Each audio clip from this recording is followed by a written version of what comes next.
Nitong mga nakarang linggo ay umingay po ang pangalan ni Pi Network dahil sa mga kumalat na balita tungkol sa posibilidad ng kanyang listing or pagkakalista kay Binance. Maraming pioneers ang umasa na mangyayari ito nitong nakalipas po na August 15.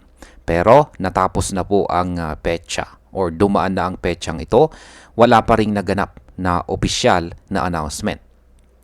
Dahil dito ay napatunayan ang sinasabi ng ilang analyst na hindi pa handa ang parehong si Binance at saka ang Picore team para sa hakbang na ito.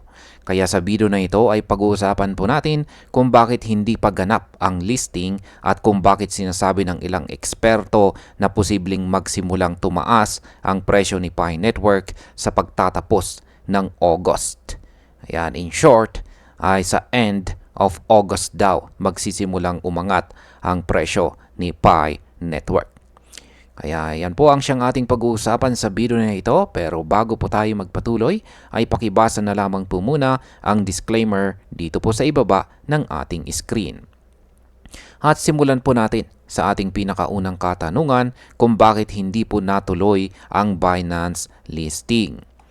Yan, ayon po rito kay Dr. Altcoin, malinaw na nakikita ni Binance ang lakas ni Pi Network.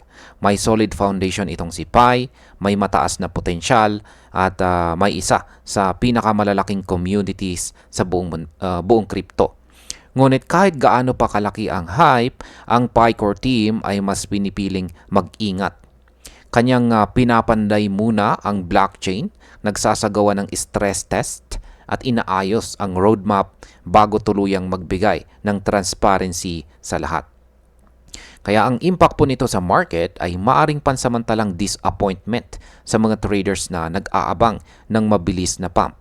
Ngunit sa mas malalim na tingin, ang pagkakaroon po ng mas maayos na ecosystem ay magbibigay ng mas matibay na pundasyon para sa presyo ni Pi sa hinaharap. Ngayon ay bakit po mahalaga ang pagiging matyaga sa kasong ito? Sinabi po ng analyst na ang pinakamahalagang bagay po ngayon ay ang patience.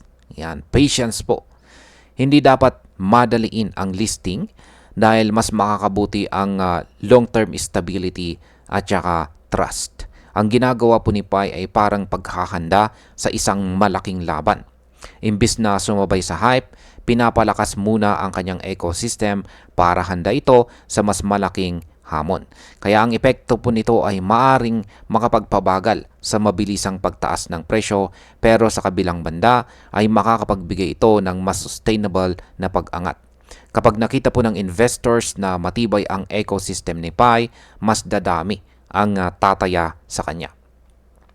Bakit naman po sinasabi ng analyst na tataas ang presyo ni Pi mula end of August? Yan. Why Pi's price could rise from end of August. Isa po sa pinakamahalagang dahilan ay ang pagbawas ng monthly locking.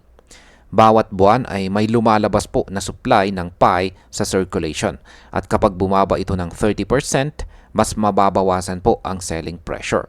Kapag mas kaunti po ang supply na lumalabas at nananatiling mataas ang demand, natural po na tataas ang presyo. Kung mangyari ito, posibleng magkaroon ng upward movement ang presyo ni Pi dahil mas kaunti ang tokens na ibinibenta ng mga holders. Ngayon ay paano naman po makakatulong ang ecosystem development sa presyo ni Pi? Kasabay nito ay ang patuloy po na investment sa open mind at iba pang startups na nakafocus sa future growth. Ang mga project na ito ay nagbibigay po ng tunay na value dahil nagdadagdag sila ng real-world use cases para kay Pi. Kapag nakita po ng community na may mga aktual na application at negosyo na sumusuporta kay Pi, mas lalakas po ang kumpiyansa ng market. Kaya meron po itong impact sa kanyang long-term appreciation. Ang presyo po ay hindi lang aangat dahil sa hype, kundi dahil may konkretong development na nagbubuo po ng tiwala mula sa mga investors. Ngayon ay pag-usapan naman po natin ang tungkol dito sa AI App Studio ni Pi. Ano naman ang epekto ng paglago nito? Malaking bagay din ang paglago ng AI-powered App Studio nitong si Pi. Habang nagiging mas mature ito, mas dumarami po ang real-world applications na maaring gumamit po ng Pi bilang currency. Ang mga ganitong developments ay nagpapakita na hindi lang isang speculative token itong si Pi, kundi isa po siyang digital asset na may gamit sa totoong buhay. Kapag magpatuloy po ang ganitong progress, maaaring makaakit ito ng mas maraming developers at businesses na gagamit ng Pi. Kaya ang epekto po nito ay mas malakas na demand at posibleng pagtaas ng presyo.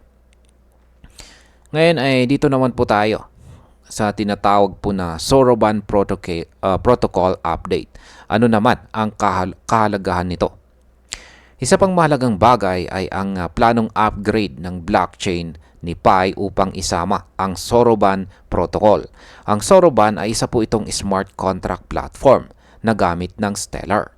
Kapag naisama ito, mas lalaki po ang kakayahan ni Pi sa pag-develop ng decentralized applications at mas magiging flexible ang kanyang network. Ang impact po nito sa market ay malaking dagdag sa technical strength ni Pi Network. Kapag nakitang mas advanced ang technology, mas magiging attractive ito sa investors at developers na posible pong magdulot ng mas mataas na presyo sa susunod na buwan. Yan, bilang panghuling katanungan ay ano po ang mas mahalaga kaysa sa mabilis na hype? Maraming pioneers ang umasa ng mabilis na listing at saka price pump, pero ayon po sa analyst, ang tunay na halaga ni Pi ay hindi po nakadepende sa hype. Ang mas mahalaga ay ang dahan-dahan at matatag na paglago ng ecosystem. Ang focus po ay nasa inclusivity, accessibility at saka sustainability. Ang epekto po nito ay mas stable na market behavior.